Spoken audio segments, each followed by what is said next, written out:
for you to pop in.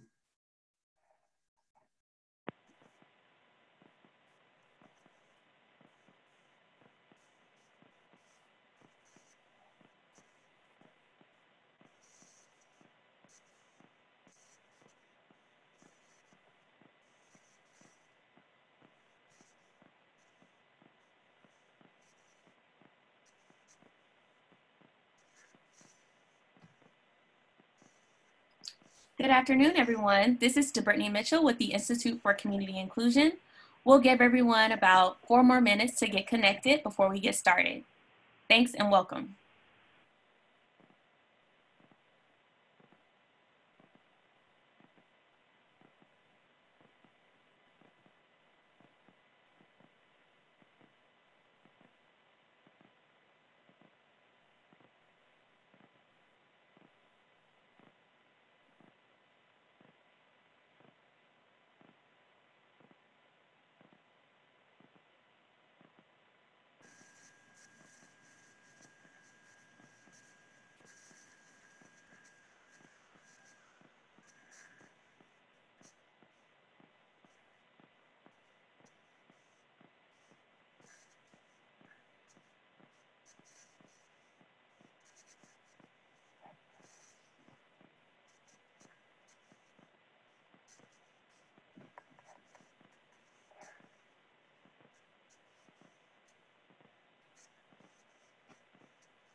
Good afternoon, everyone. This is Brittany Mitchell from the Institute for Community Inclusion, and welcome to today's webinar on marketing and outreach, creating accessible programs. This is the final webinar in the Access for All Expanding CDFI Impact in the Disability Community series. Before we get started, I'll walk you through a few tips on how to best use the Zoom platform. First, this webinar is being recorded and live captioned. To view the captions, please click the closed caption icon on your screens. In addition, we'd like to encourage participation throughout this webinar. If you have any questions or comments, please feel free to type them into the chat box, and we will do our best to address them. In addition, if you have any technical issues, please feel free to type them in the chat box or to message me directly, and I will help you to resolve those issues as best as I can. Without further ado, I'd like to hand it over to Jay Dong from BCT Partners. Hi, everybody. This is Jay Dong. I'm a senior consultant with BCT Partners. Alongside me is Tanisha Washington, our deputy project manager. We like to, like always, we like to give a special acknowledgement to the CDFI Fund for their support and funding that made this Access for All training series available and possible. And we want to thank you for taking time from your busy schedule to participate in today's webinar. Over the past 6 months, we've had the privilege to interact with many of you guys via the in-person training in New Orleans, in Los Angeles, and in Philadelphia, and the subsequent 4 webinars, and as well as the TA activities. So we thank you for participating in this Access for All training series, and we sincerely hope that the content and resources generated is beneficial to your organization and in your work in serving this disability community. I'd like to welcome you all to today's webinar and introduce you all to today's presenters. They are Jack Brummel, Susan Takao, Danny Housley, and David Beck. And without further ado, I'll turn it over to Danny to start off today's webinar. Thank you. Right. Good afternoon. So today we're going to talk about marketing to individuals with disabilities to engage them. So we're going to look at how you can develop and enhance your programs for people with disabilities by marketing, outreach, and accessibility. So we're going to talk about a lot of different things. We're going to cover some of the different organizations that support individuals with disabilities you may want to reach out to, some best practices for accessibility, and we're going to look at some resources for making materials, both print, physical space, and electronic, more accessible to better engage those audiences. All right, and we can go to the next slide. So the importance of marketing and outreach, this is really your biggest way of interacting with your audience. It helps you build up your base of consumers. It helps you build trust with the community. So by reaching out, by being there, by making an effort to engage and interact with those communities, you're going to be building the trust. You're going to be building your program. So you're going to be expanding some of your services, reaching out to communities that you didn't reach out to before, or maybe just didn't have the opportunity to reach out to. And then you're going to build capacity to serve people with disabilities. So it's all about building and growing your program, your services, and expanding your target market. And that fourth point, the build capacity to serve people with disabilities, is one of the most important because you can do a lot of outreach, but if you don't have means of relaying the information, whether it's verbally, visually, or in print, then you're not really going to be able to build on those other three. If you don't have the capacity to serve people with disabilities, the trust is going to be broken. Your base won't be there. You won't be able to effectively grow that program. So, we can move on to the next slide now. So when we look at target audience for marketing and outreach, there's a lot of different ways to go about this. So you have some disability-specific organizations. You can reach out to groups like the Multiple Sclerosis Society, the ALS Association, the ARC, and other nationwide organizations that may have a presence in your state. Those are often good to reach out to because they're actively engaging with that community, and they may be able to make some inroads for you in that, or help with co-marketing and finding some of those consumers.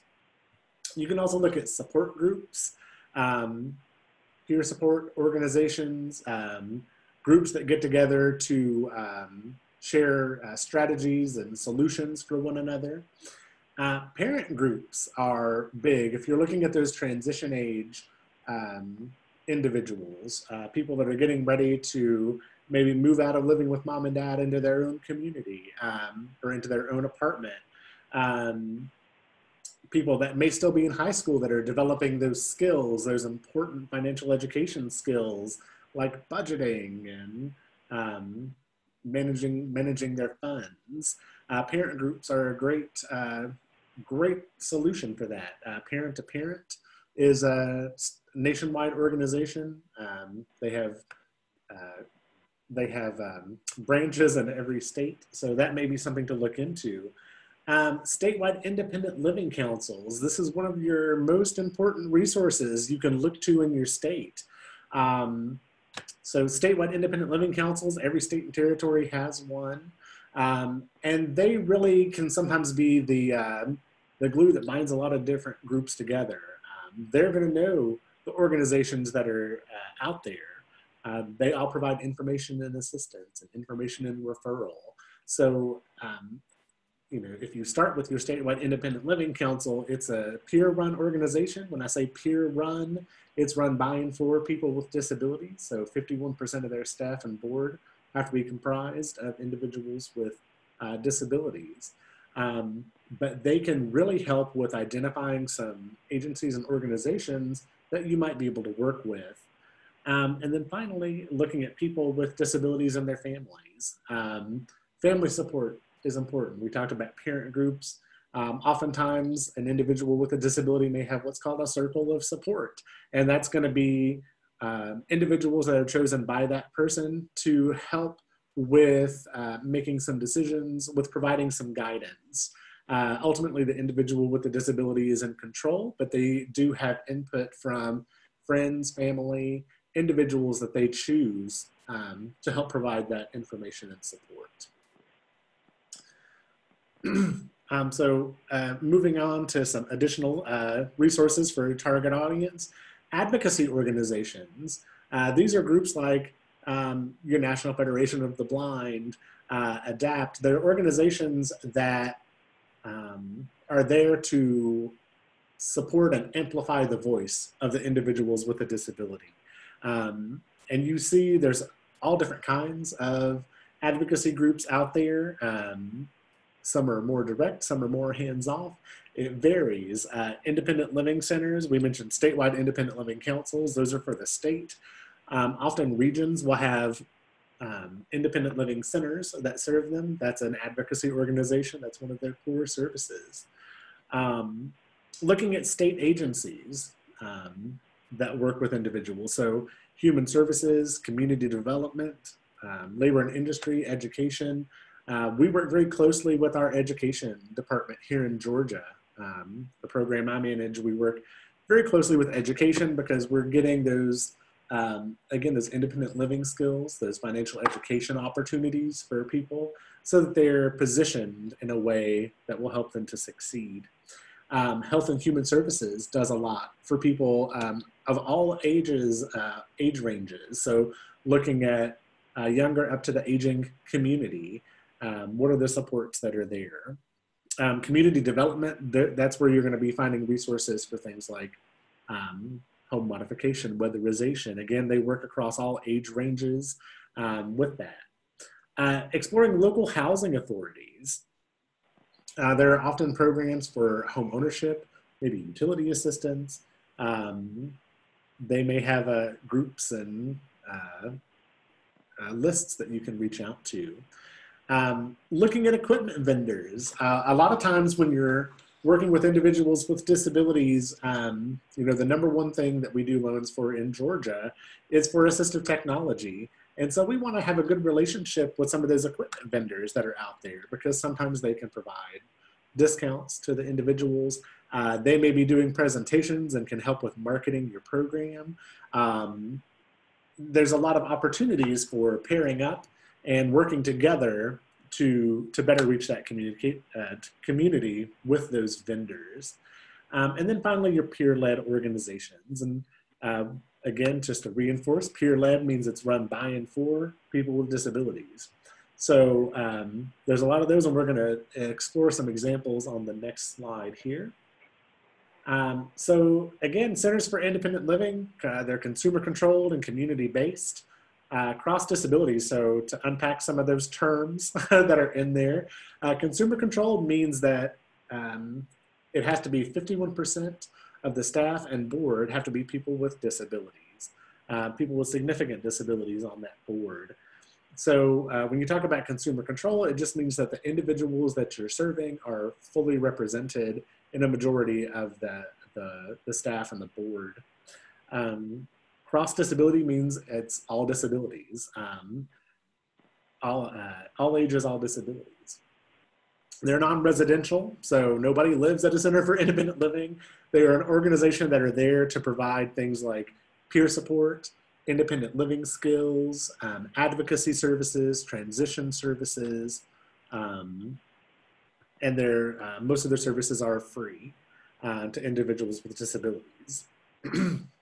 And then there's so many services, depending on the center that you're in, the state that you're in.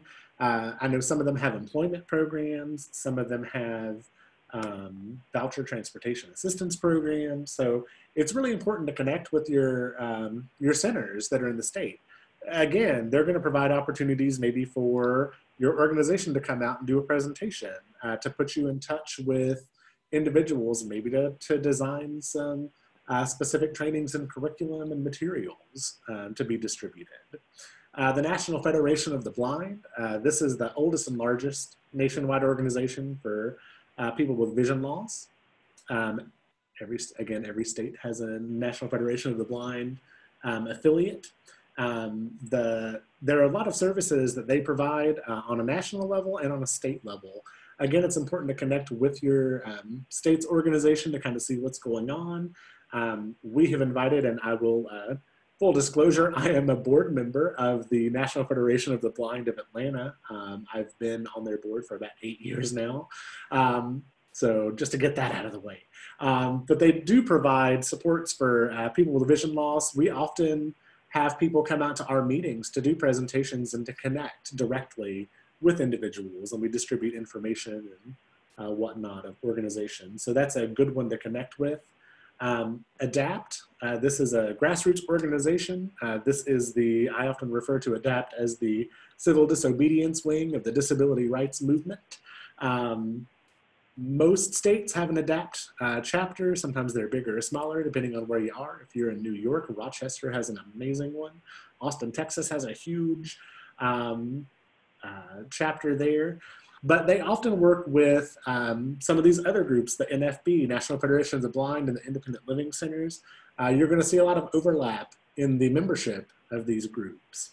But ADAPT they're geared at increasing human rights and civil rights for people with disabilities, and they do that through direct nonviolent action.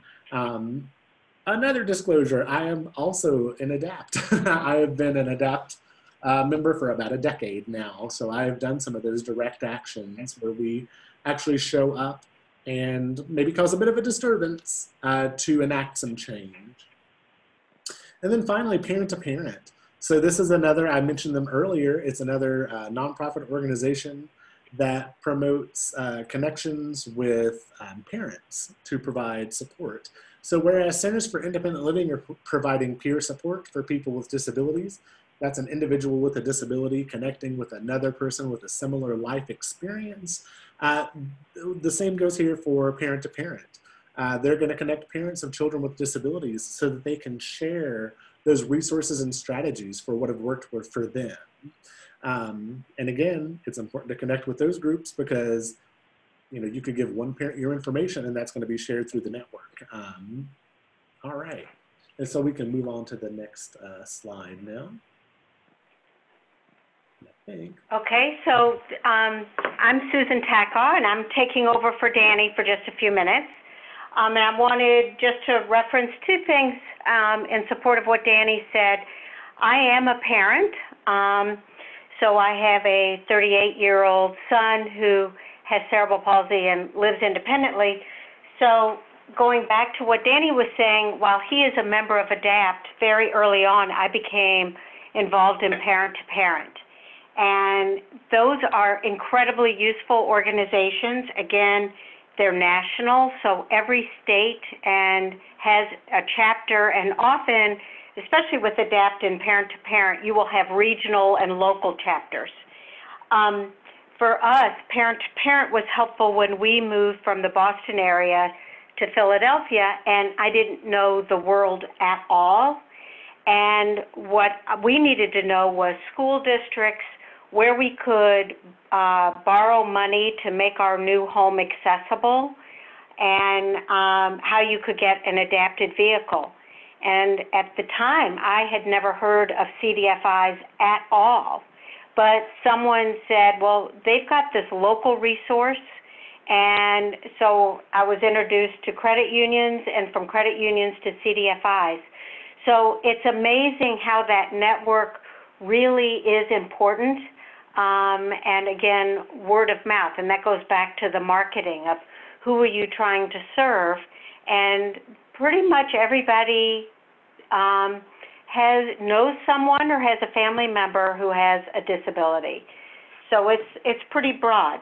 And in terms of timeliness, since many of us are working from home for the COVID-19, if you have Netflix, I would recommend looking and watching Crip Camp. You'll get a good history of some of the founding of ADAPT and why working with peer-led organizations such as Centers for Independent Living and ADAPT are so important. You'll get very authentic relationships, and the products and services that CDFIs have to offer are directly relevant to individuals with disabilities and their families. But moving on, we wanted to talk about some of the successful marketing approaches. And the first thing is, of course, building a broad outreach effort. Because you never know quite who you're going to touch. And again, we all know someone who has a disability or is a senior and could use some of our programming, right? Like aging in place, assistive technology, looking at schools, and so you're looking at facility lending or, new healthcare organizations. So you want to build some broad outreach efforts so that it's like making that net, that fishing net, as wide as possible so that you can maximize the number of target audiences, you can diversify that, and then you can organize your efforts because most people who put together a marketing plan, you have short-term and long-term goals, and for your outcomes that we talked about in our community of practice last week about short-term measurements, long-term measurements, as well as outcomes. And so, for example, our program has been around 22 years. And in our outreach, this last year, we cut one of our efforts in the Philadelphia area, and we wanted to see if our efforts to kind of go to some of the community meetings would make a difference in the referrals to us. And in just 1 year, we could tell it made a difference.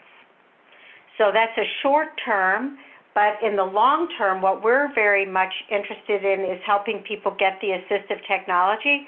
So we had the short-term goal of seeing, okay, if we cut out this one effort of going to some of the community events in this one area of Philadelphia, would it make a difference? Luckily, we could find out yes, so we're not making it permanent. You want to conduct targeted marketing, considering the importance of local context and demographics, looking at disability types and groups and specific target audience entities. So for example, in the Philadelphia area, just to give you an example, people, just like people everywhere, want to live very independently and be involved in sports. So we have some professional sporting teams. And so some of what we're doing is working to make sure that there's equal access, that, you know, the transportation programs, and we talk about accessible vans, and looking at around the Schuylkill River and the Delaware River, that there are fishing programs. Radically different than some of the targeted marketing up in the north central part, north central, northwestern part of Pennsylvania. They have guns there, and they're looking a lot at adaptive shooting ranges and gun things. I mean, we gave a loan to someone who has an accessible stand up in the trees.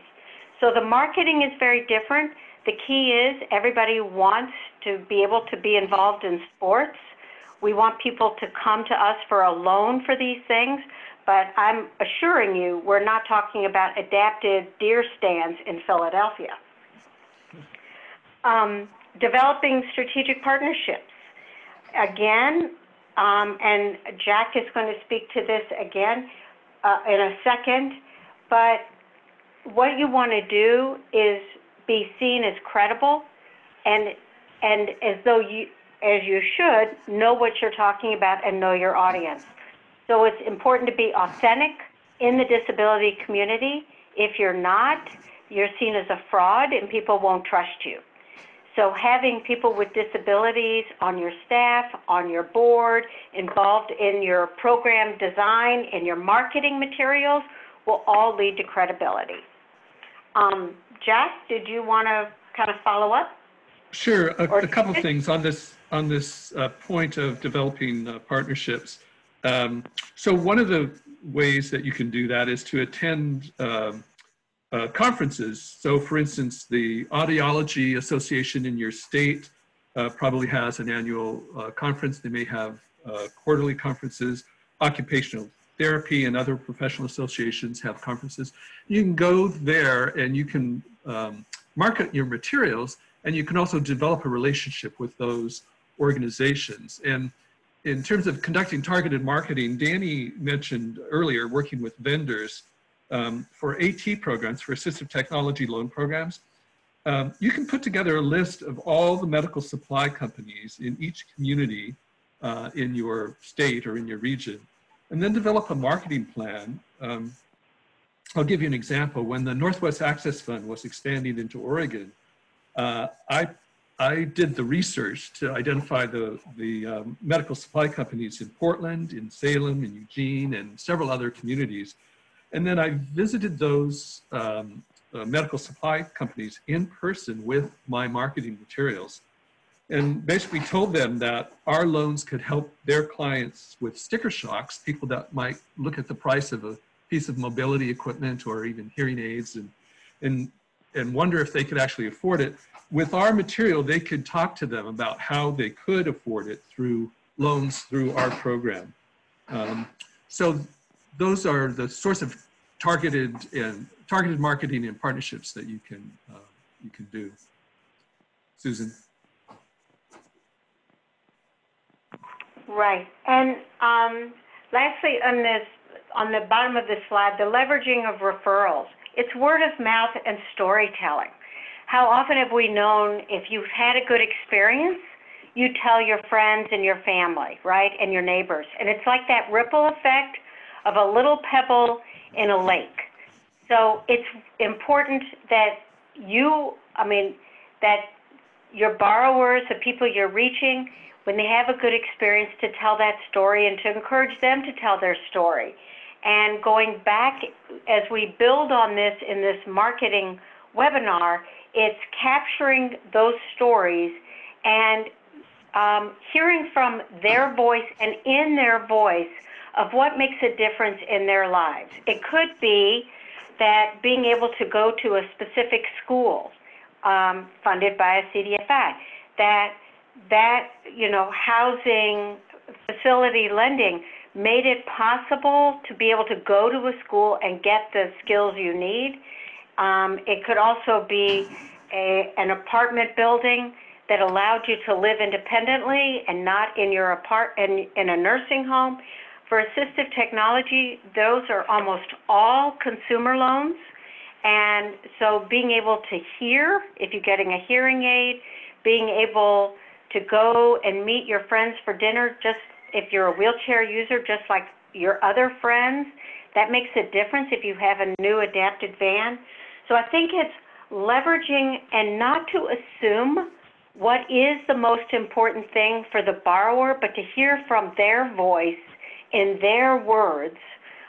Particularly sometimes if we try to rewrite somebody's story, we start using lingo that doesn't sound like the borrower and isn't clearly understood in the community. So I think getting that authentic voice is important. So Susan, I think David had something to add on developing strategic partnerships. Yeah, this is David Beck, and I'm with Self-Help Credit Union. We're CDFI based in North Carolina, and we are not an assistive technology financing entity predominantly. We're more general lender for home ownership and small business lending and basic financial services. So for us, in getting into the assistive technology financing world, it's been particularly critical to develop the strategic partnerships for a number of reasons. One, just to give us some credibility with folks in the who work with or have disabilities, and then two, just to get us in the communities themselves and help the people that are in need of financing. And for us, those predominantly in North Carolina have been the Disability Rights North Carolina, which is an umbrella organization that focuses on a wide range of services to disabilities, including advocacy for better laws and regulations incorporating those with disabilities. And then also we've had a very close partnership with the North Carolina Assistive Technology Finance Program, which is a state government organization that works to provide loaner devices to people with disabilities. And then they have a really good, they're well known across the state, have offices across the state, and are very adept at helping ensure people get the device that's most appropriate for them, and are our predominant referral source for when grant funding is not covering a device that individuals need. So that is just for, if you were a CDFI that you are new to this world, I would just say that developing strategic partnerships is particularly critical. Great. I think the next slide, please. Great. So this is Susan again, and I will take the first slide and then share it with my colleagues here. So the best practices from some of the successful programs that we've experienced, but we've also reached out to our colleagues in the CDFI world. One is connecting with local housing authorities. What is different around people with disabilities as opposed to other CDFI work is many people with disabilities, low-income people with disabilities, have a connection with local housing authorities and local housing redevelopment authorities. And that's because for many, it's the financing package to put together these apartments or renovation programs. So the housing authorities, redevelopment authorities can get tax credits. They get vouchers, housing choice vouchers, to make it more affordable for people with disabilities to live in those apartments. And so a partnership with those housing people, they can help spread the word, but they will also know their tenants of who may need something or could benefit for something. So they're a conduit of information in both directions. And if you were not necessarily connected in the disability community, you wouldn't know really how critical these housing authorities that exist in every community are. They will also know other funding resources, including some of the funding or the programs the USDA, United States Department of Agriculture, has that can also be paired with programs with housing authorities. You can expand your social media. So Susan, I would add, on this point, I would add that it's common for about half of housing authority tenants to be people with disabilities. And so if you're looking for direct contact with people with disabilities, it's good to develop that relationship. And you can ask, there's 3 ways that you can do some of your marketing through housing authorities. You can ask to make a presentation to the board of the housing authority so that they understand your work and the relevance to their clients. You can ask to attend a meeting at a housing site, a tenant meeting, et cetera. Since about half the tenants are going to be people with disabilities, you could talk to them about your loan programs, what you offer, and also you can put marketing materials in the common areas of housing units. I'm sorry. So go ahead, Susan. Oh no, it's a good point. So just remember, housing authorities are an important and should be in any kind of a marketing plan for you. Expanding social media presence and explore digital marketing, and of course that's Twitter, Facebook, LinkedIn, Pinterest, for example. We're going to talk about that in a few minutes. One of the things that we have found in Pennsylvania, while disability is throughout all levels of society and income levels and all avenues of our community, we have found, however, that Twitter and Facebook are more frequently used by individuals with disabilities, LinkedIn a third, and Pinterest some. But as a small staff, we don't focus on Pinterest very much at all anymore. We're focused much more on Facebook, Twitter, and LinkedIn. Identify ways to educate the public about the value of your products and stories. Again, this is storytelling. So you can do it in a variety of ways, including having short videos that you can post on YouTube or Vimeo or something like that. But hearing from people who are using your services is critically important. That authentic voice, you're not using actors. You can host training webinars and informational sessions on products and financing for people with disabilities. This little bullet point, that is key to our marketing strategic plan. And it's also key to our overall organizational strategic plan. And that is, we, Pennsylvania Assistive Technology Foundation, our goal is to be the resource on assistive technology financing. And as part of that, that's education. So we're pointing people as to our depth of understanding around assistive technology and financing and pointing them to us. So just last Thursday, we held a webinar throughout the state for all the disability providers around one of our new Medicaid programs for people with disabilities and seniors, and we had 463 people to learn about this new health care coverage and what we can do to help people get that AT and the financing, and we refer to other CDFIs.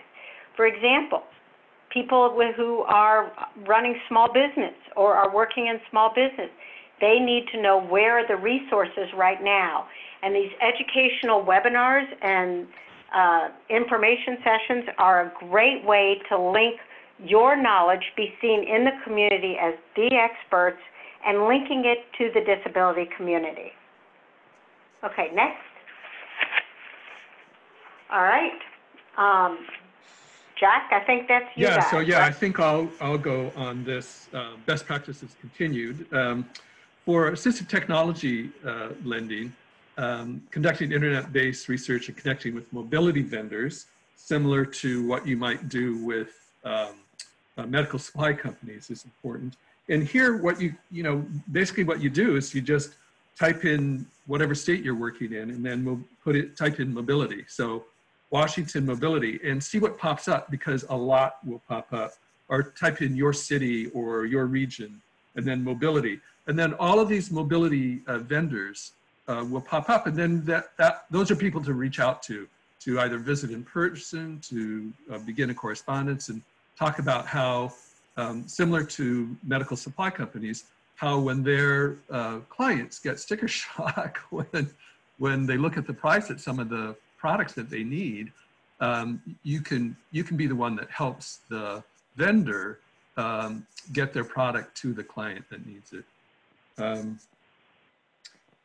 So on the second bullet is identifying and building strategic partnerships, again, with vendors or nonprofit organizations, government agencies that serve people with disabilities. So you want to develop these partnerships to cross-promote your products and services. And I'll give you an example from Massachusetts.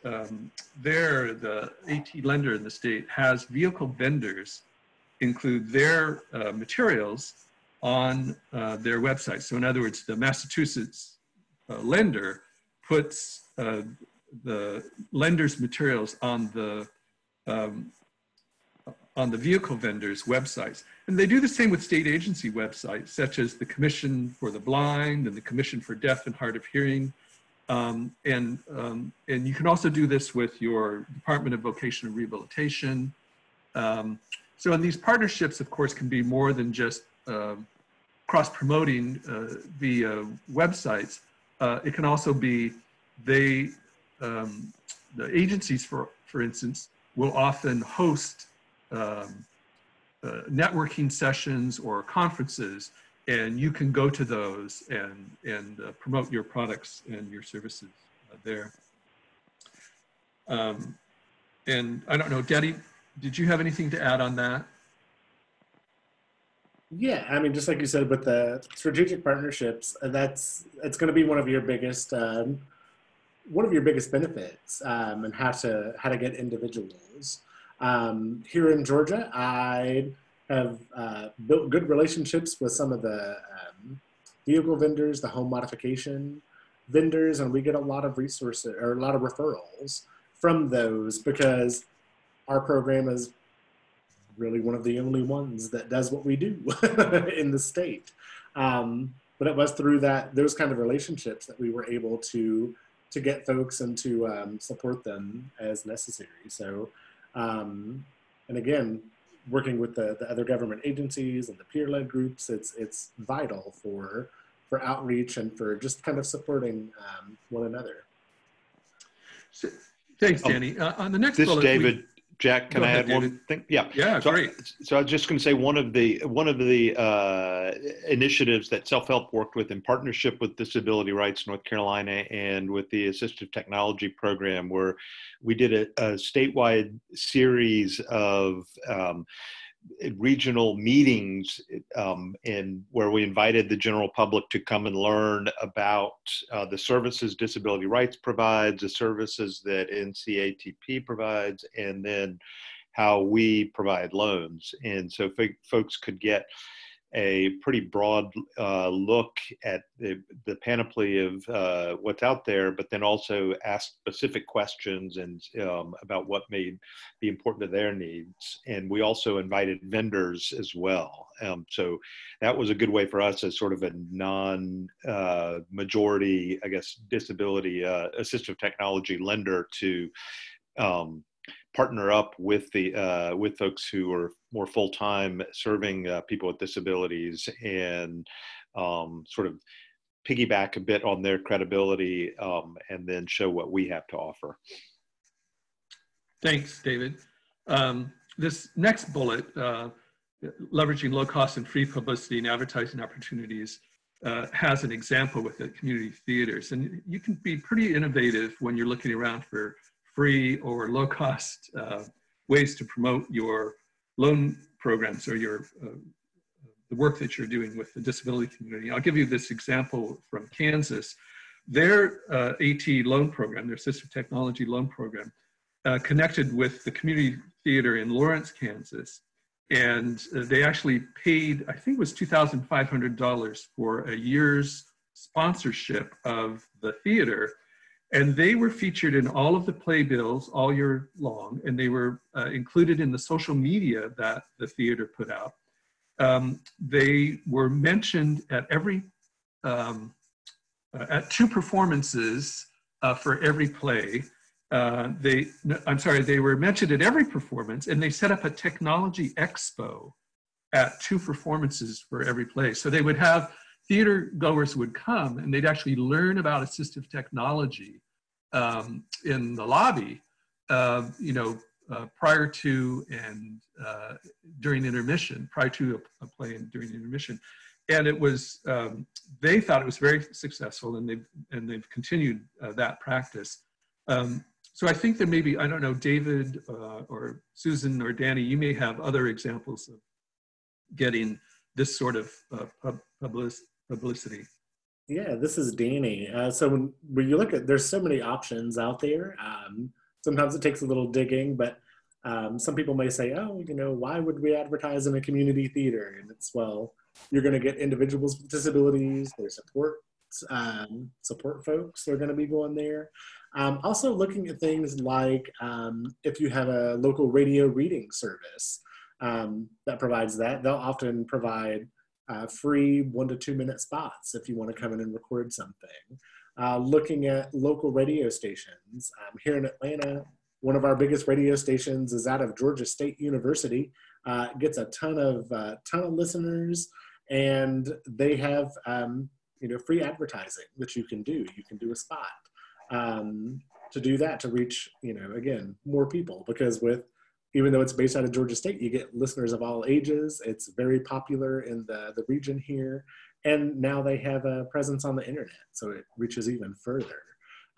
Looking at some of the local magazines and newspapers, sometimes they're looking to donate space, or you can get it for a very affordable price. So those are just some options to look at for that free and low cost publicity.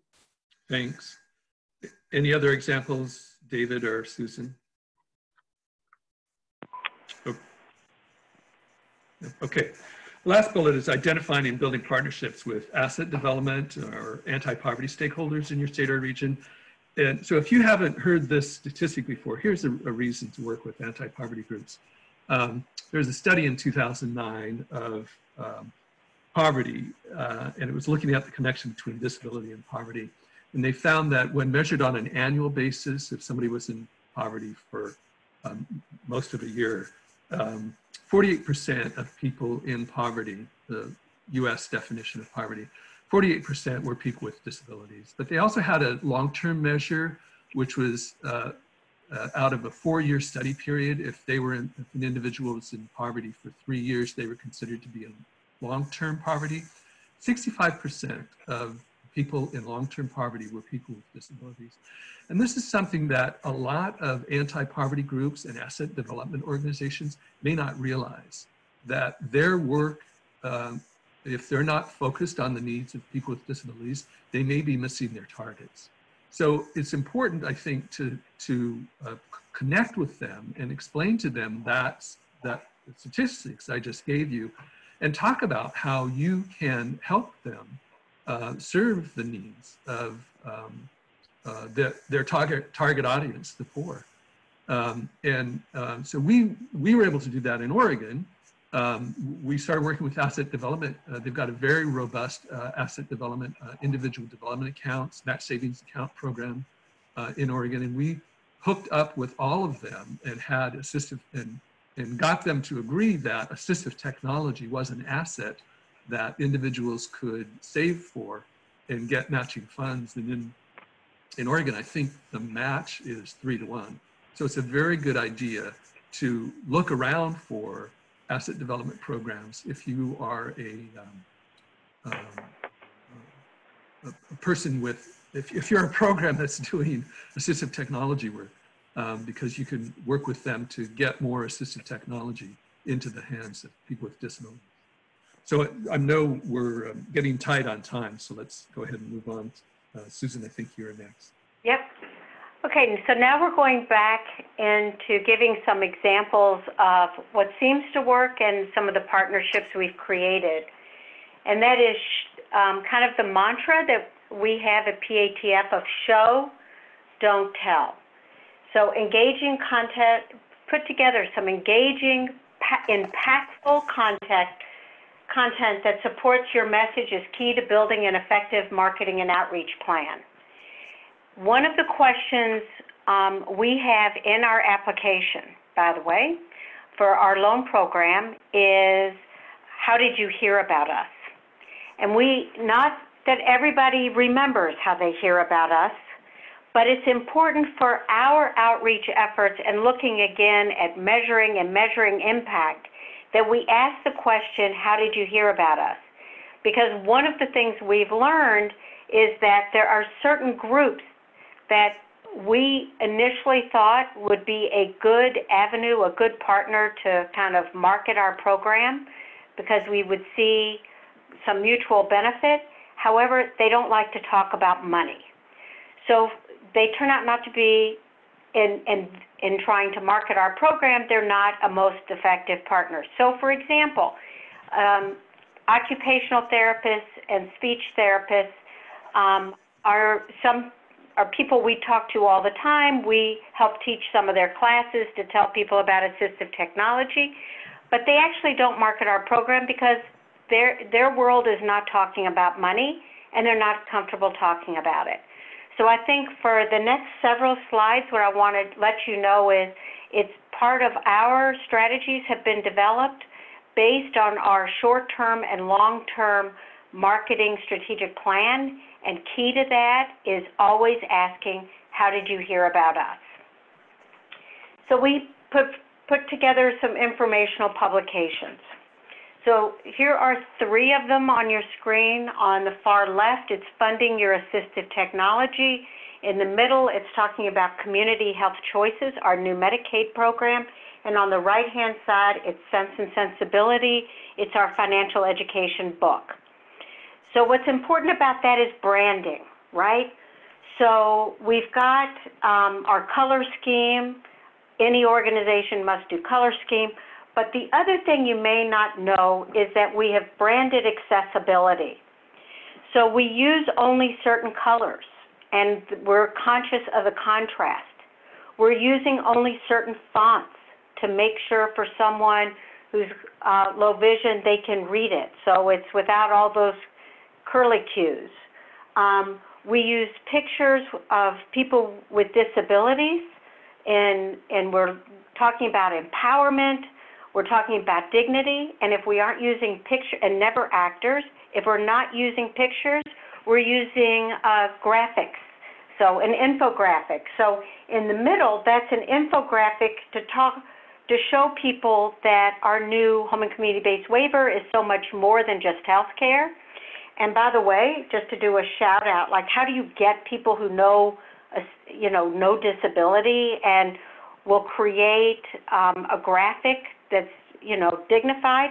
Here's where all of our partnerships matter. We worked with Andrea Diamond. Andrea Diamond we found from Jack's program, Northwest Access, and you'll see more of her work later.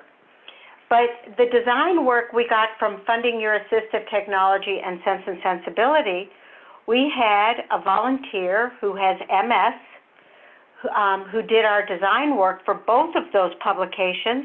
He works at Vanguard, and Vanguard's one of our partners. I suspect many of you know Vanguard, but he didn't know anything about assistive technology, and one of his colleagues who was doing some investing for us, this gentleman, Andy, who has MS, he needed hand controls for his vehicle so he could get to work. And his colleague said, you know what, we've been working with PATF. Why don't you get to know them? But I'm sure they can help you with hand controls. So not only did we help him with hand controls, but he wanted to give back. And personally, we think his designs are beautiful, and he incorporated throughout the book all of the accessibility standards that are important in print. And he also helped tie it together with different colors and images. Next. Again, educational events, vision for the future, and also the card on the right-hand side, it's pointing out, we were talking about ABLE, the ABLE program, Special Needs Trust, and of course blending it right into our program of learn how to save safely, so then you can buy the assistive technology you want, including a home of your own. So it's as Jack and David and Danny were talking about, it's partnerships. So our vision for the future, our financial empowerment conference, it's talking about empowering people with disabilities. How do you empower them? You give people knowledge. You give people knowledge so then they have the tools to make the decisions, right, for themselves. And the same about ABLE. And in both cases, we partnered with other organizations and other CDFIs around lending programs, financial education programs, right? And again, we used our branding, looking at colors, looking at accessibilities, the contrast, the font, all of that. It's in our branding book. Next, please. Meaningful posts. So here we do a lot of Facebook. And by the way, we had a question posed prior to the webinar. Someone wrote to me and asked, who does all this work for you? We have less than one full-time equivalent person who is in charge of our marketing and outreach. So she coordinates it. She doesn't do all of the outreach. Several staff members do outreach. But we put together a marketing plan, and then she is in charge of our electronic newsletter and all of our social media. And then we'll talk about it looking at our analytics. So our meaningful posts, again, it's looking at having a clear message and having impact. So we have one thing that all of us are working towards is to explain that we can help people of all disabilities, right? So Sam on the right-hand side has autism and has a service dog, and no one could imagine, now how a service dog's not assistive technology, but the equipment that he uses with his dog is assistive technology.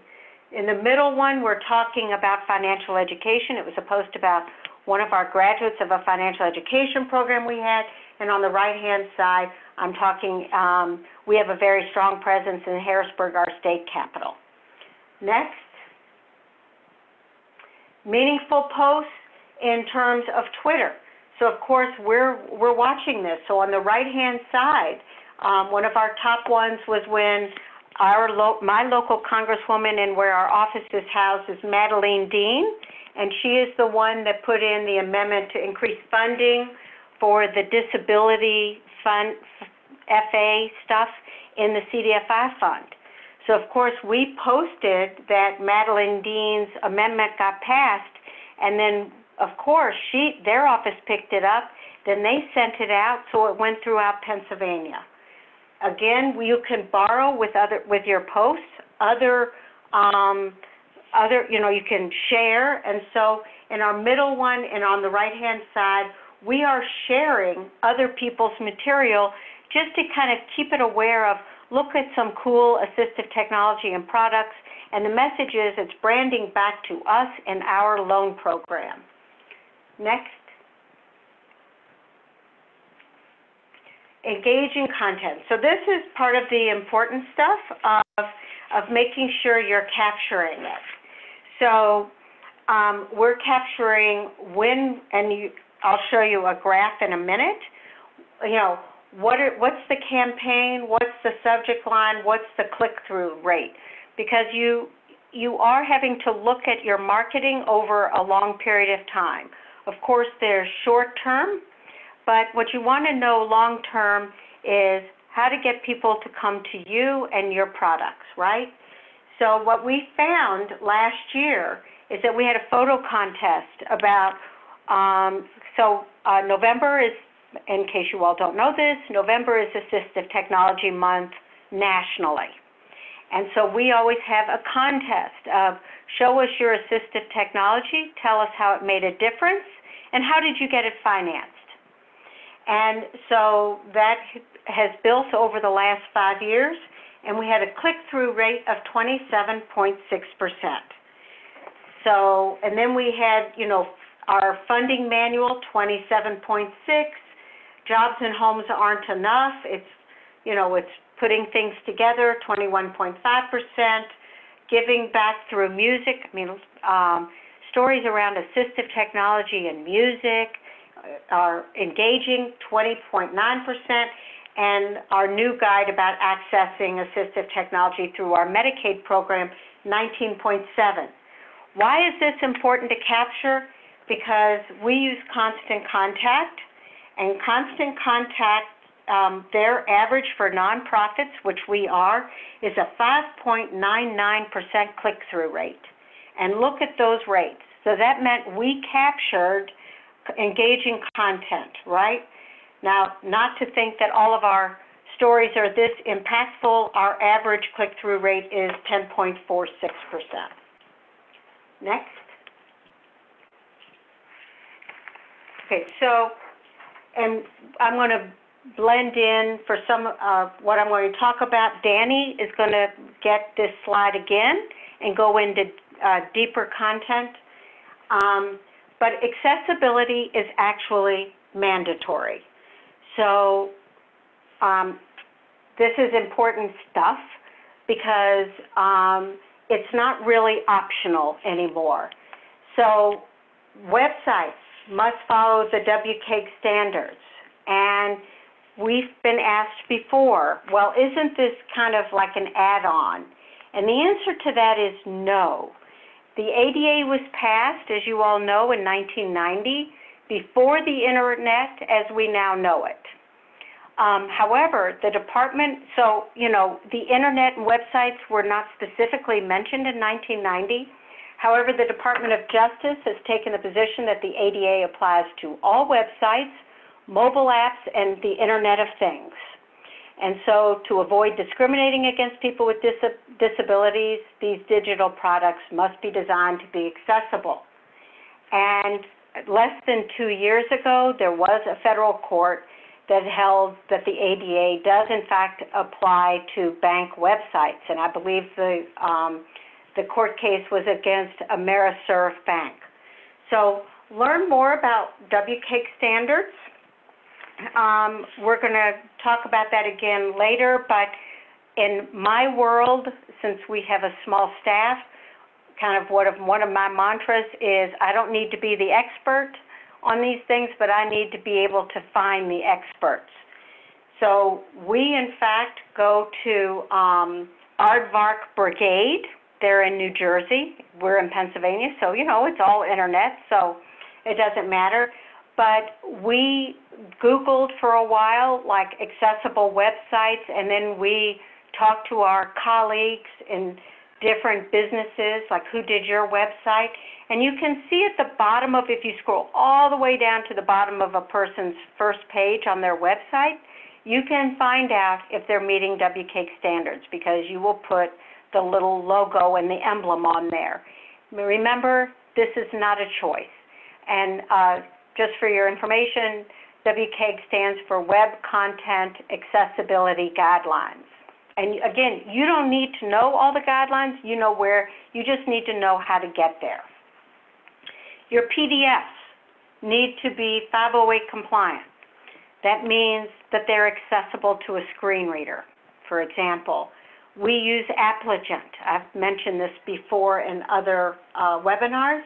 I don't know, and our staff does not know how to make a PDF accessible, but we know Appligent does.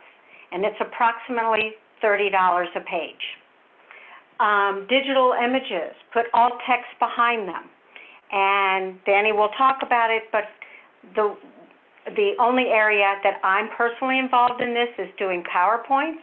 So you can right-click it, and then it comes up and asks you on the right-hand side of the PowerPoint, how do you want to describe that image? And that's what alt text means. So when I have a picture, like the pictures I just had of our funding guide. If you were using a screen reader,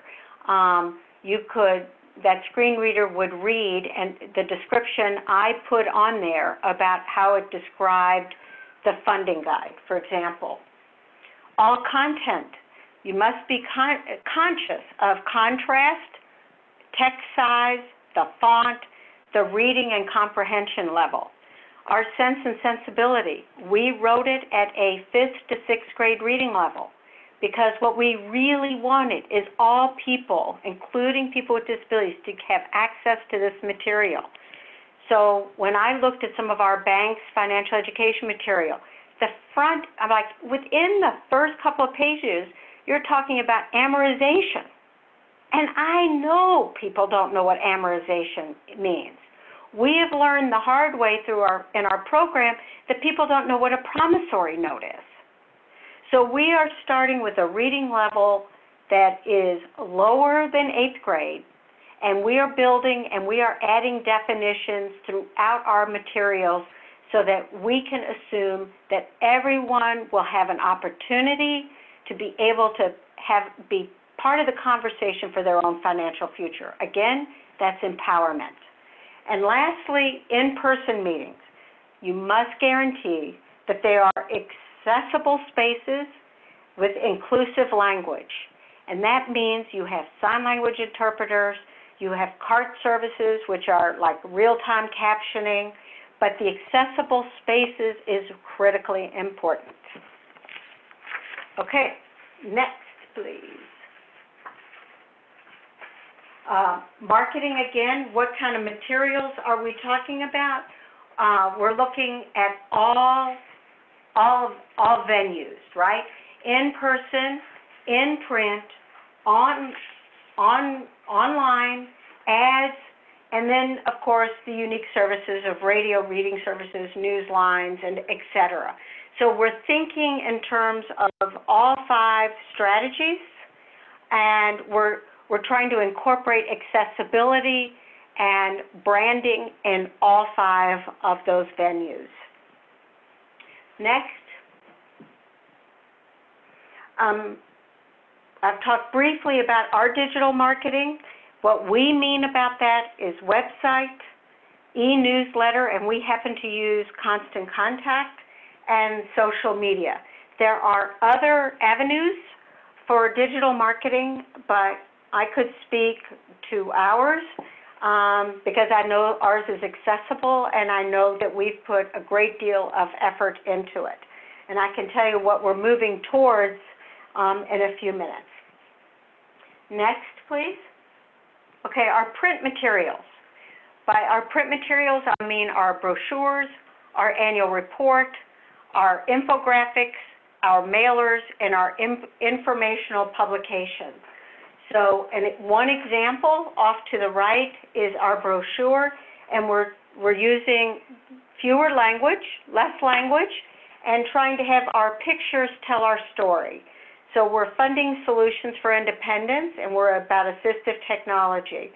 So we're showing people using of varying ages and ethnicities and gender and disability to try to tell our story. Because again, what Danny was talking about earlier is we are all meaning all.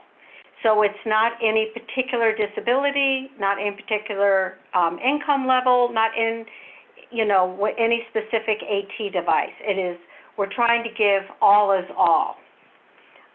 Next.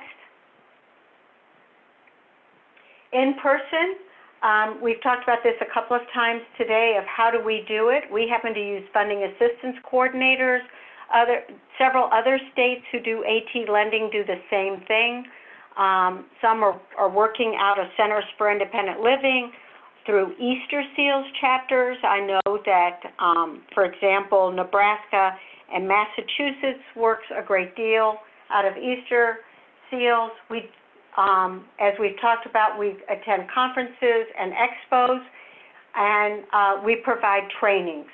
So again, being a presence so people know about you, because most of our programs are not site-driven. So, typical banks, they have a facility. They have a building. You go into that building, right, and you want to borrow money. That's not what many of our programs are. And the future, if you're looking at young people 30 and 20, they're doing everything remotely, right? They're using their app on their phone, which of course has to be accessible. So in order for people to learn about our programs and what we can do, we go to them, right? So we're going to conferences, we're going to expos. We're talking about assistive technology, we're talking about housing.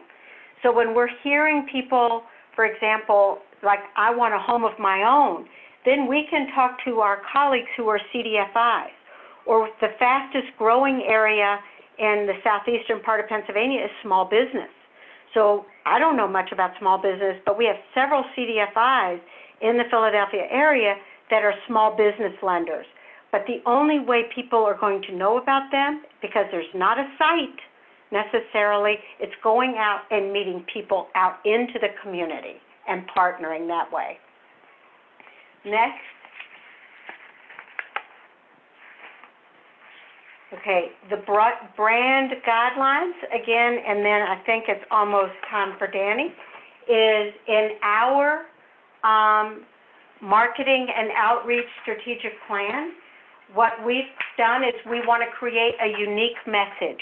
We are firm about content, and our unique message is that we are the experts on financing assistive technology for people with disabilities. We are, in our brand, we have a commitment to full accessibility of all of our materials. And that means we're still learning. So we are learning how to put language under pictures in Facebook, right? So that, you know, all of us have a ways to learn, but that's one thing that we are not always at, when we're sharing content, we're not always as good as we need to be. We specify which fonts, font sizes, colors are accessible, and that's because, like many of you, we share with other organizations. So we put ads in other papers, people's publications. We take other people's stories and they take our stories, but we want to make sure that we are consistent with those font sizes and colors. We're talking about pictures of real people, and we're emphasizing dignity and empowerment. We use graphics for illustration. We are always using person-first language, always. And we provide alternate formats if requested. So that means with alternate formats, that is kind of code for, do you have something in large print? Do you have it digitally? Do you have it in Braille? That's kind of whatever that is. And so whenever we're going someplace or we're hosting, we ask ahead of time, do you have any needs for an alternate format? If so, please let us know by this date, because we certainly don't want to show up ill-prepared. Okay, and our last one is, here's part of our overall, in our strategic plan, we want to say, you know, that guides us, and of course this is board approved because it is a strategic plan. Assistive technology equals independence and improves quality of life. And that our goal, so our mission, is to be Pennsylvania's experts on funding assistive technology. So I think this is kind of a guide that all of you can develop for yourselves, and many of you probably have it, but you can incorporate the elements for people with disabilities. Okay, Jack. Thanks, Susan. So these next two slides are examples of branded materials from the Northwest Access Fund.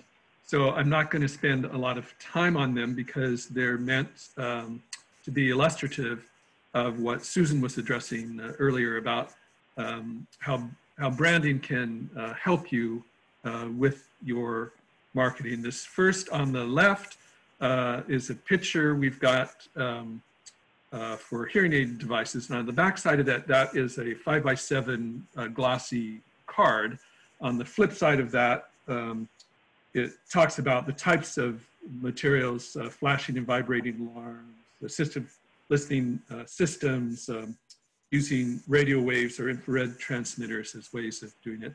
And then in the middle, you see these other icons. So we've got cards for 6 of these products. So mobility devices and computers and things. And so our materials use these icons. They're informational on the back. We hope they're eye-capturing. The one on the right is again using our brand colors, our financial capability program. So there's a little bit there, and then there's more text on the flip side of that. Okay, next slide. So here again, this is just an example of branded material. We have a number of brochures. This happens to be a brochure for home modification loans. And you see our the little person reaching for the star. That's part of our branding. Below that, where it says independence is priceless, we make it affordable.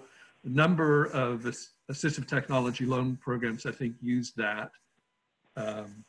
It's got information on the left, it's got information about us. In the middle, it's got, this is our interest rate. I think this actually may have changed for home modification loans. I think there's some more flexibility there now. And then you've got the photograph of a person there. Here's a ramp and the individual that needed the ramp is shown using it. So that's it for these 2 branding slides. Great. So this is Susan again, and so you'll see this is a quick example of what happens if you go and you get canned stock photos.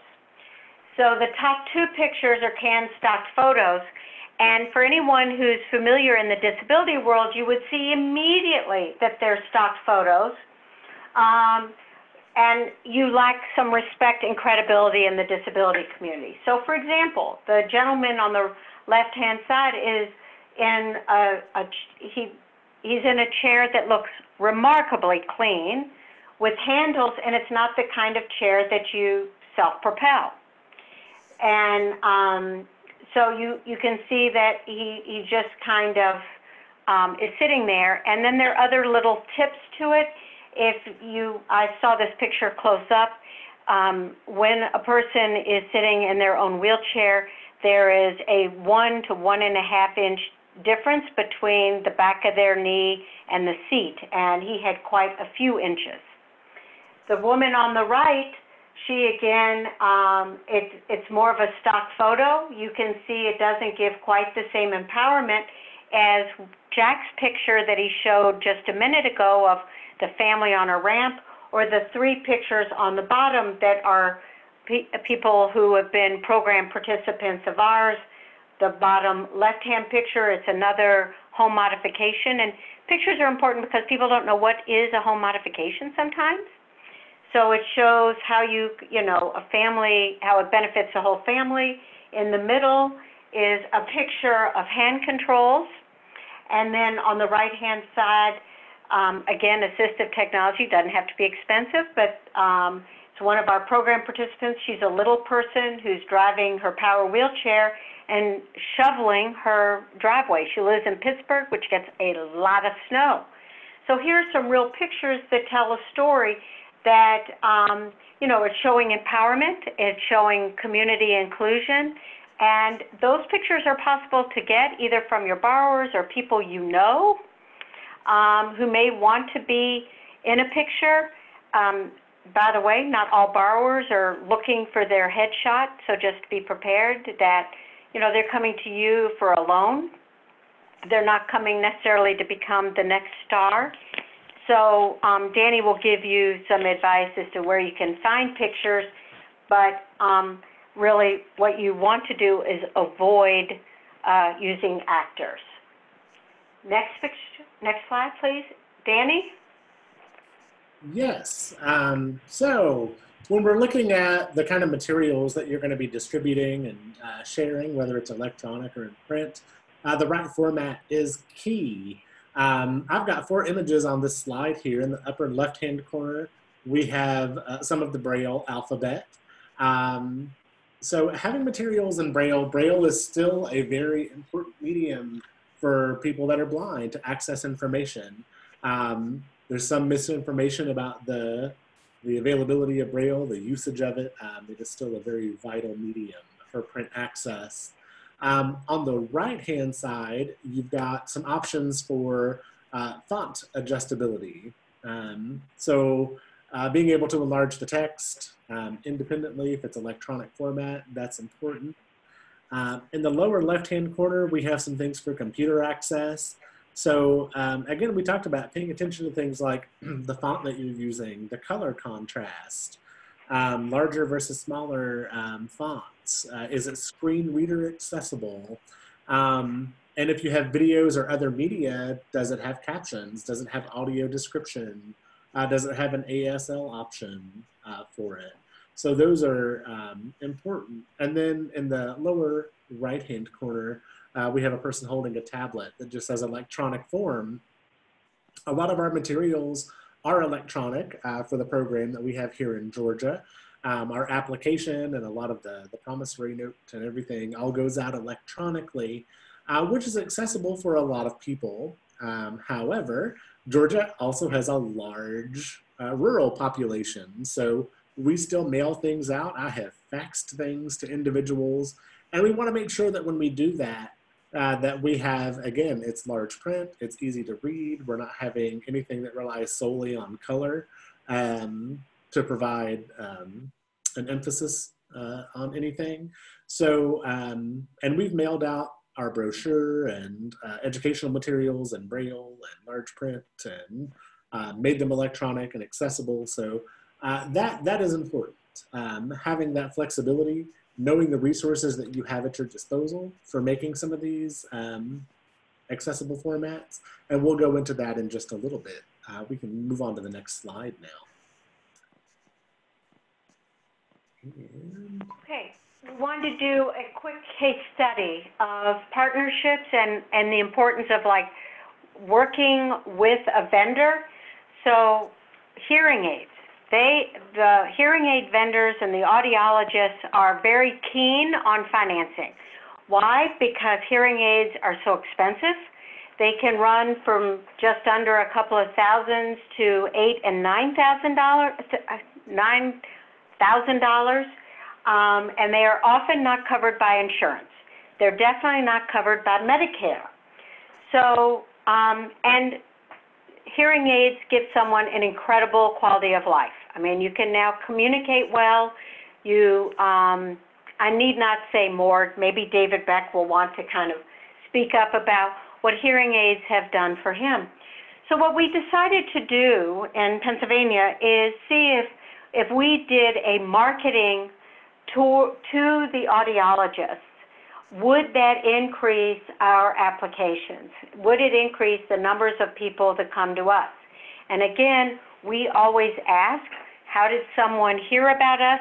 And we're also measuring what, the applications, what type of AT does someone want to purchase? So we reached out to one of our board members who works for Caption Call, which is a piece of assistive technology. It's a phone that also has print, and you can also even print out the conversation. And we've also done some digital marketing around hearing aids. So this time what we really wanted to do was do a specific mailer. Next. So this is our mailer, and it's a two-sided large postcard where what we did was we included 3 pictures, one of 2 people, one of whom is deaf, one of whom is hard of hearing, who also sees himself as deaf, and he wears a hearing aid, communicating at Wegmans, and using hearing aids, but also an iPad to communicate. Lower left, we used we have a picture of a young woman who's an artist who's decided to make her hearing aid part of her artistry. And then on the bottom right is a young man who happens to have an intellectual disability, but also a hearing loss. So we wanted to talk about funding for hearing devices, and we again did our color scheme and our print. And then on the other side, we wanted to talk about our loan product. So we showed, and we wanted to expand it to, it's all hearing. It's not just hearing aids, but, you know, assistive listening devices, computers, tablets, flashing smoke alarms, vibrating alarms, things like that. So with our partnership with Caption Call, and she talked to some of her other, you know, her colleagues, they said it would be incredibly important to say no fees to applicants or referring providers. It never crossed our mind that the referring provider would have to have a fee, but of course it made sense because, you know, those magazines that come in on the Sunday newspapers, they're almost all of those, when they refer the 1-800 number to a provider, the provider is in fact paying a fee. So we incorporated those recommendations. And next slide. In the first half of last year, we saw a 40% increase in the number of loans for hearing aids. So that's not even the applications. It obviously made a big difference. So next slide. So is it working overall? And that's where we are talking about looking at the analytics. That's part of our marketing plan. We happen to use Sprout Social to tell us that. So the next slide. So we use Sprout Social, and we're looking to see if it makes a difference. So we're looking at those peaks. So we're kind of looking at our page views and what happened in the end of November and what happened in April.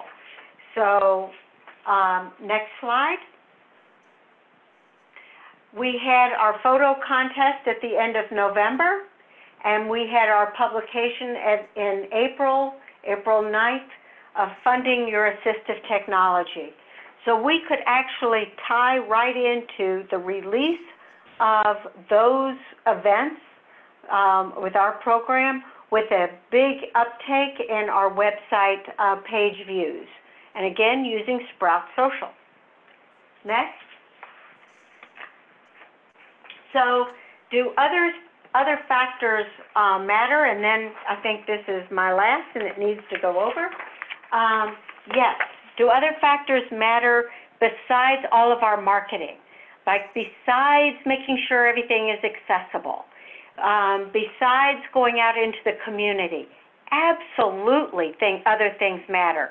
Will our program meet the needs of our target audience, which are individuals with disabilities and individuals with disabilities with low incomes? So do we have a program that will make a difference? Yes. Favorable interest rates. We keep our interest rates really low.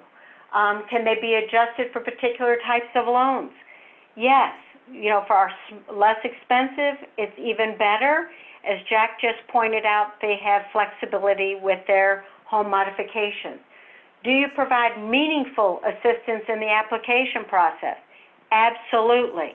We will help someone one-on-one.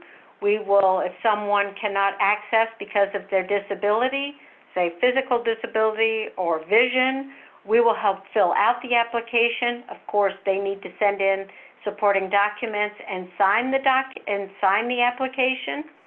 Are our loan policies unnecessarily restrictive? We hope not. But for example, right now during this COVID-19 epidemic, we are absolutely looking at, is it necessary to have a notary as part of our process of closing a loan? And in most cases, absolutely, a notary is not necessary, because where are you going to get that notary? People aren't supposed to leave their homes. AAA is closed. Most of our banks in our area only has drive-through hours. So looking at that and having a flexible program is important. If you're driving, your marketing and outreach is driving people to you, but then other factors matter as well. Okay, next. Danny, I believe this is you. All right, I'm back again. Okay, so the question we have here on the slide is what needs to be accessible? And we'll pop on to the next slide. Spoiler alert, it's everything. Everything needs to be accessible. Whether that's your flyer, your application, your social media posts, your website, informational, educational materials. It is important that the information that you are distributing can be accessed by the most people possible, by everyone, right? So if you're gonna have flyers, have those, we talked about alternate formats just a little bit ago. Your applications, how are you gonna do them?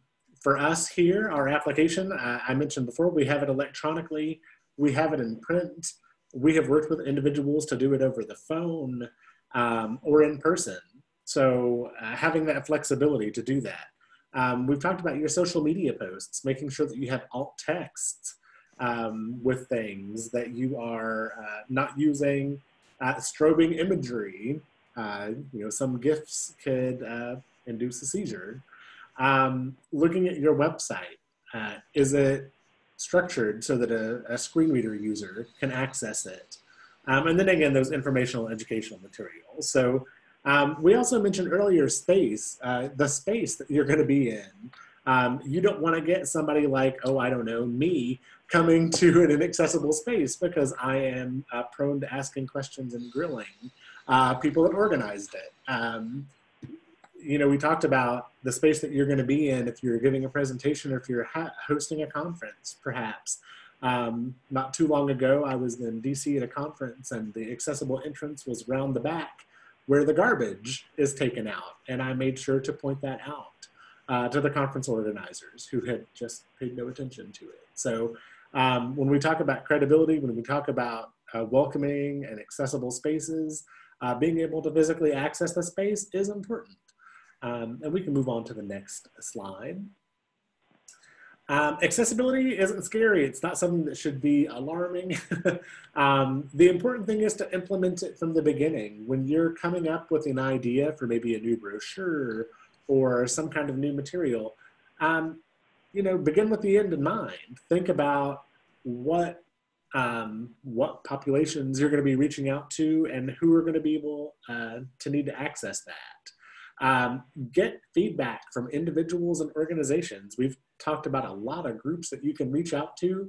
One of the best resources you have are being able to access individuals to provide some honest feedback and encourage that honest feedback. Some of your advocacy organizations, it's best to get their feedback before something goes live rather than afterwards, because it could get messy if you put things out there that they can't access. We talked about the accessible environment and materials. It benefits everyone. When you really think about doing materials in a universally designed approach, some people, your older populations, some people who may be suddenly experiencing vision or hearing loss, they may not identify as an individual with a disability, but they may still need those accommodations and just not know how to express it or not want to express it. So if you can just have things that everybody can access, it's going to be better for you and reduce stress and anxiety for the individual. Learn the basics and build upon that. So, when we look at the WCAG, the WCAG standards, get to know the basics of those and then learn more about it. When you're looking at print materials, start off small and then build upon that going forward. And remember, when you're working on making accessibility a priority, it's investing in your consumers, it's building the knowledge and skills of your staff, and it's growing your program. It's really going to have a good spread effect of all ships rising. So keep that in mind. Investing in that accessibility, it's important for everyone. And we can go on to the next slide. So remember, everyone benefits from accessibility. Know who your audience is, but just know those benefits are going to go far and wide. So again, we talked about the website, WCAG, and I'll highlight some of the points in that. When you look at these standards, it encompasses a variety of barriers that a person could face. So paying attention, I mentioned earlier about seizure safety, making sure that you're not using images and video that could induce a seizure.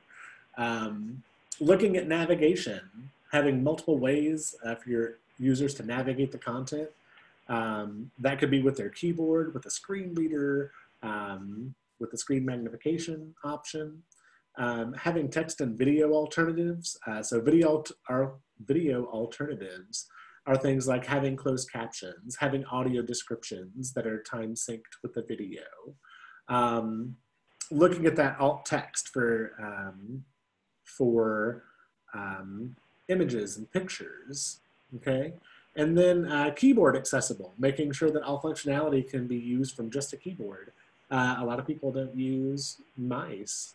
They may not use a trackpad. So those are just some of those standards, and we have links to the website for that coming up towards the end of the presentation for you to reference.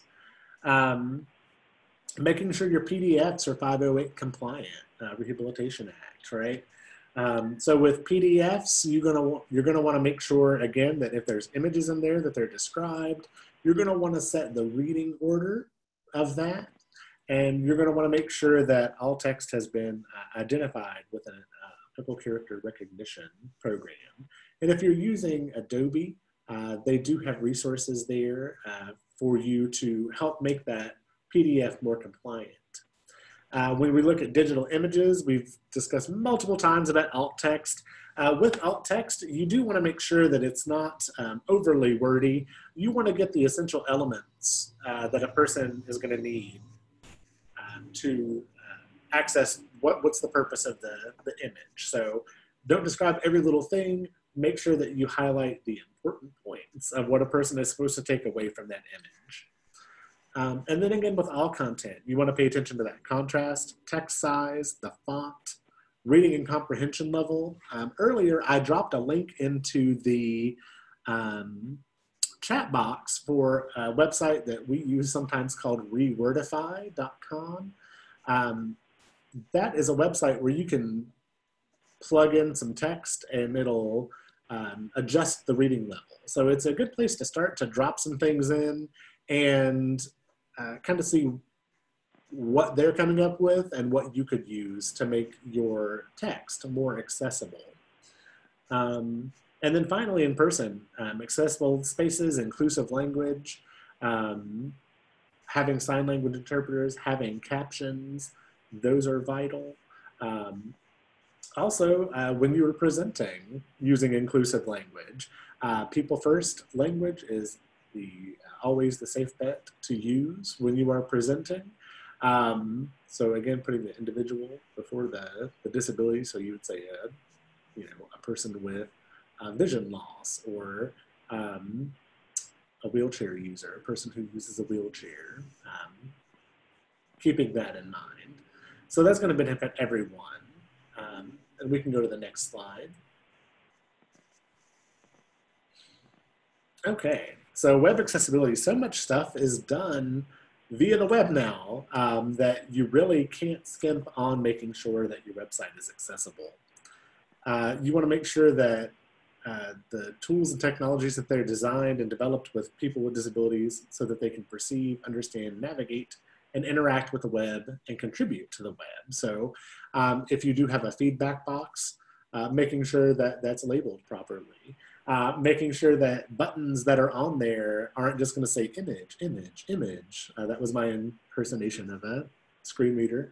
And then make sure that you're encompassing all disabilities. So not just visual, but auditory, cognitive, neurological, physical, speech.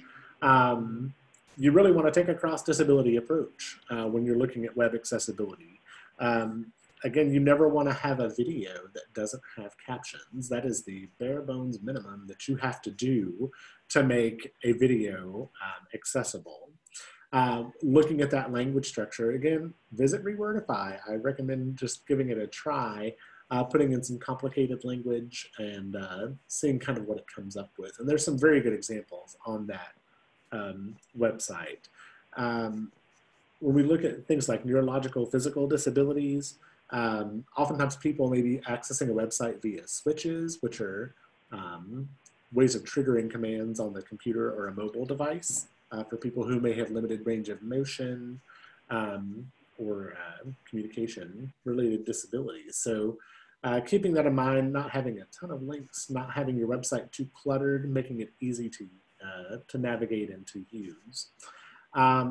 And again, web accessibility is going to benefit people without disabilities as well. So people that have a slow internet connection, if you have ever been on, say, dial-up, and you've tried to load a website that has a ton of pictures right there on the front page, it takes forever and can be very, a person would be very quick to find another resource if that website isn't going to load very quickly. Smartphone users, having things that are going to scale down, having an easier reader view of your website is wonderful. I like reader views, not just because I have a visual disability, but because it gets rid of the clutter. You get just the text that you can make bigger. You can change that contrast. It gets rid of all the distractions that are there.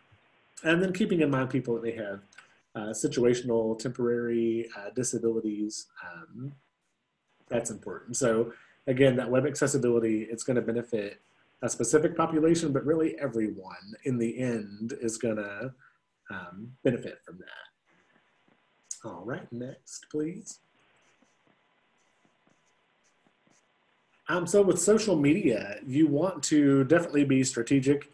You want to pay attention to things like when do you post? You can go onto Facebook, onto your page, and you can see when the most individuals are interacting with your page, and you want to structure posts around those times so that people see it. Also, looking at things like maybe purchasing an ad on one of these platforms, usually they're pretty affordable, and you can really target a specific area. It could be geographic, it could be a specific population. Keeping that in mind. There's a great opportunity for outreach to the deaf community with videos, and I do want to point out that there's a lowercase d and then a slash followed with an uppercase D for deaf. And that's looking at people that are capital D deaf is like culturally deaf. That is the community that really comes together. They tend to be sign language users. Lowercase d tends to be referring more to someone's hearing loss rather than their cultural deafness. So keeping that in mind, if you're doing videos in sign language, you're going to be hitting that capital D deaf community. You're going to be using the language that they use on a normal basis. So making it something that's not novel, something that's not just kind of a one-off, but having a consistent message with videos that use sign language and not just captions. Because keeping, oh, there's a beeping, hello? Was there a question? No, I think you're okay. Oh, okay, sorry about that. Yeah, so keeping in mind with that community, live streaming can be problematic. With accessibility, you've got to be really careful when you're live streaming because you have a tendency to cut out a lot of populations with that. If you're just streaming something and you're not speaking a lot, you're not describing it, that's cutting out people with vision loss. Looking at, you know, not having captions or sign language, that's cutting out the deaf community.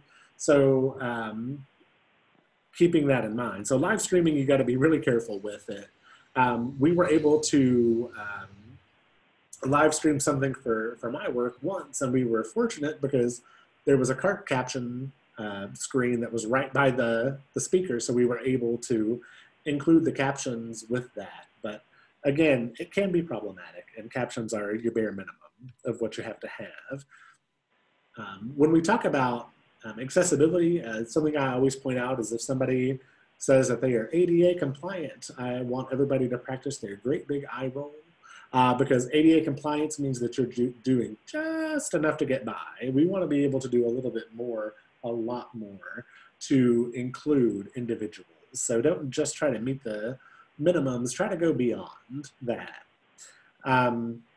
Again, including American Sign Language, it's going to give you more credibility with that community. Describing images on Facebook and Instagram. They actually have, both platforms now have native capability to do alt text. What we were doing when I used to run a social media strategy for our Center for Independent Living in Atlanta, we would always put, if we posted a picture, we would always put brackets and say image description and then describe that image. Now with a lot of these platforms, you can just go directly into the image and add that description so that if you have a screen reader user that's using either of those platforms, when they get to that image, it'll just come up. So that's very, very useful. And then finally, include real people with disabilities in your marketing and outreach posts. I know we've covered that, but it cannot be re-emphasized enough. I do not want to see fake people with disabilities in marketing. That's a big no-no, and it's a quick way to get called out again, either online or in person. You don't want, you don't want to sour the community on your program because you chose to use actors rather than actual individuals. All right, we can go into the next slide.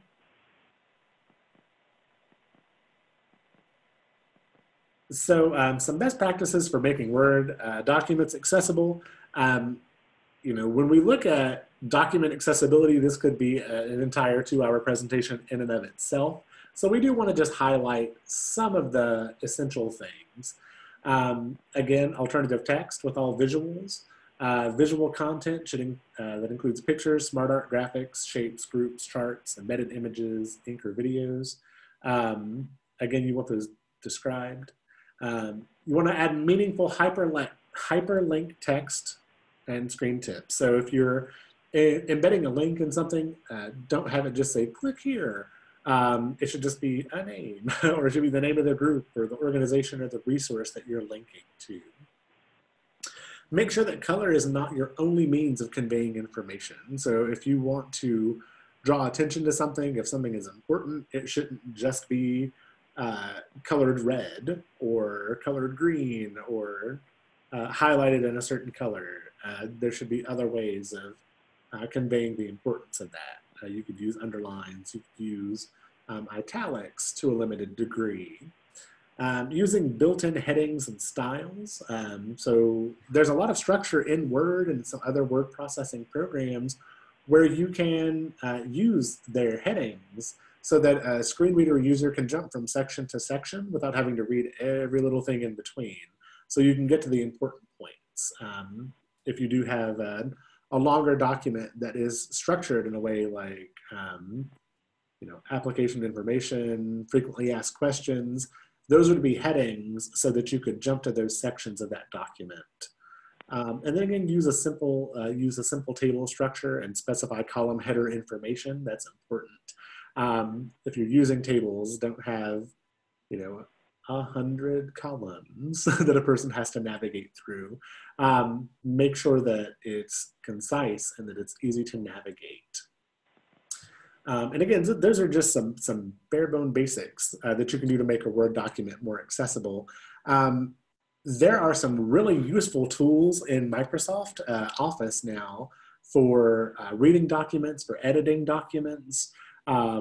It's very useful for people if you are sending them just a plain text version of it, that they can go in and they can change the format so that you can change the spacing, you can change the contrast, enlarge it.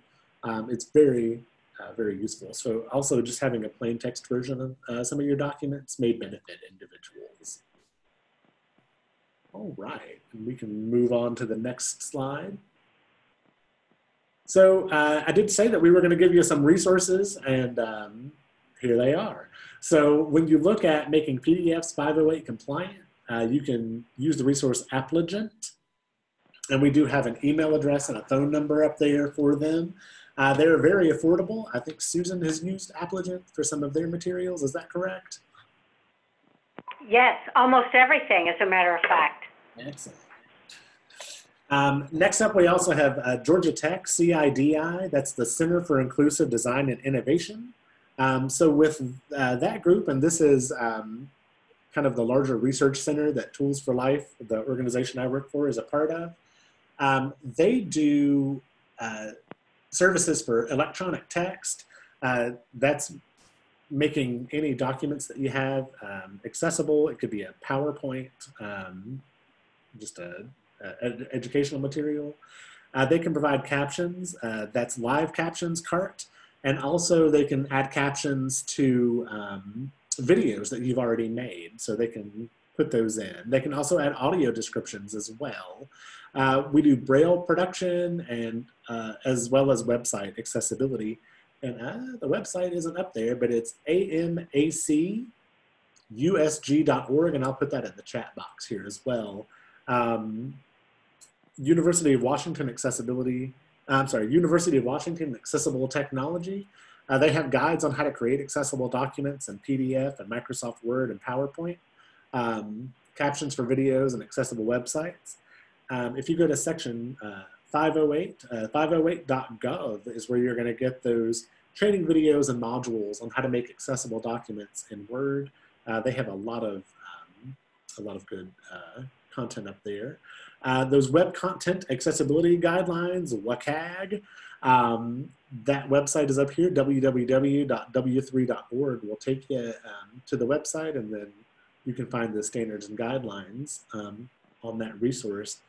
And then finally, if you just want to do a cursory test of a website that you're looking at making, the Web Accessibility Evaluation Tool, the WAVE tool, is very useful. It'll give you some basic information about maybe it could be contrast issues that are there, links that are kind of mislabeled. It'll alert you to text that doesn't have alternative text attached to it. So it's a good place to start just to get some basic feedback on website accessibility. All right, we can go to the next slide.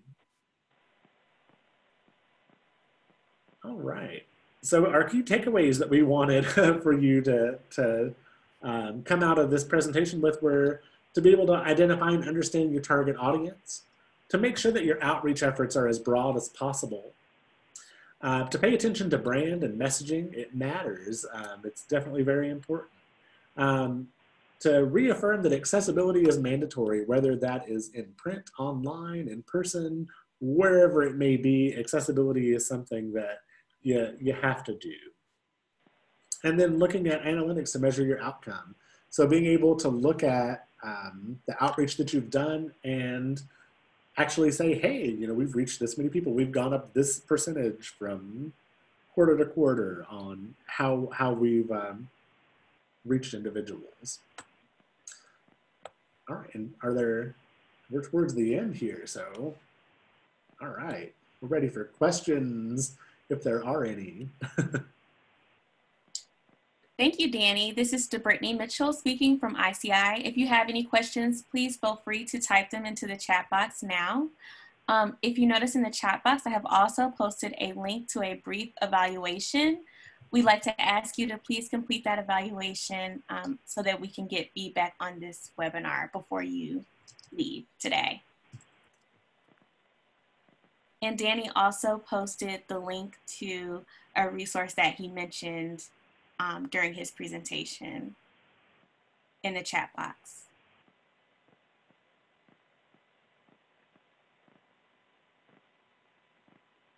Okay, so we'll give a couple of minutes to see if anyone has any questions. But if not, please feel free to direct any follow-up questions to our email address at cdfi@bctpartners.com. And of course, please feel free to continue to check our website for upcoming materials and archives to resources that we've developed throughout the duration of this program at www.accessforall.info.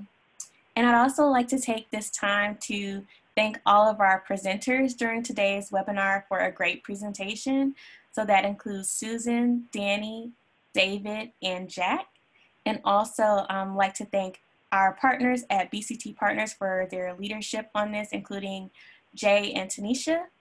And last but not least, I'd like to thank all of you for listening in on today's webinar series and for all of your support throughout the duration of this program and your participation.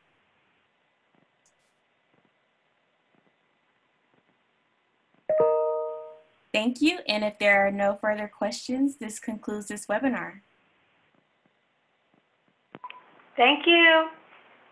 Thanks. Bye-bye. Thank you, everyone.